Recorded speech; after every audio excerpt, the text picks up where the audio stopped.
দেশ বাইরের অধিকার আছে আর আমিও আবার নিজের ইচ্ছায় ভোট দিব। তুমি যদি এর মধ্যে কোনো কথা কও তারপর হেরো হবো আর আমাকে বাড়া যাবার কথা। দেশ গণতান্ত্রিক হবার পায় কিন্তু আমার পাইলার হারে কিন্তু গণতান্ত্রিক না।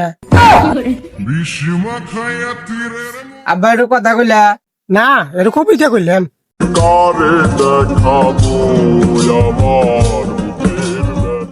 অনেক কথা বাদ দাও, আমি যা কই তাই করো, ভোট বদনামার কাজ দাও না। আগামী ভবিষ্যতে কিন্তু আমারই পায়ের তলে পাওয়া লাগবো, সরকার জীবন কিন্তু পরে আমারই।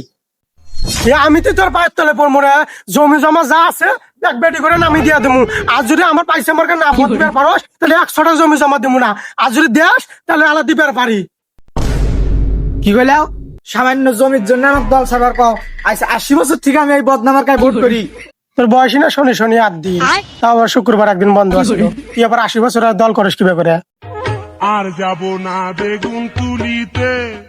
ওই বাগেরাই যে বাগেরা তুমি মিশা কথা কই দিছাও জমি জমা দিবা না, এ বাগেরা আমিও মিশা কথা কই 80 বছর নিয়ে গেছি। আমি মিশা কথা কইলাম কিভাবে করে? তুই যদি আমার পয়সা মার্কা ভোট না দাস তোকে 100টা জমি জমাও দিব না। কি কইলা? তুমি আমাকে জমি জমা দিবা না, প্রয়োজনে মার্ডার করে হলেও টিপ সইতে আমি জমি জমা নেবো। লেখাপড়া তো জানেই না, টিপ সই না রাখবো। কি করলি? তোর এই বদনাম মার্কা জন্য আমার মারার করে তুই জমি জমা নিবি? থাকিসেন রে কোন না আসিস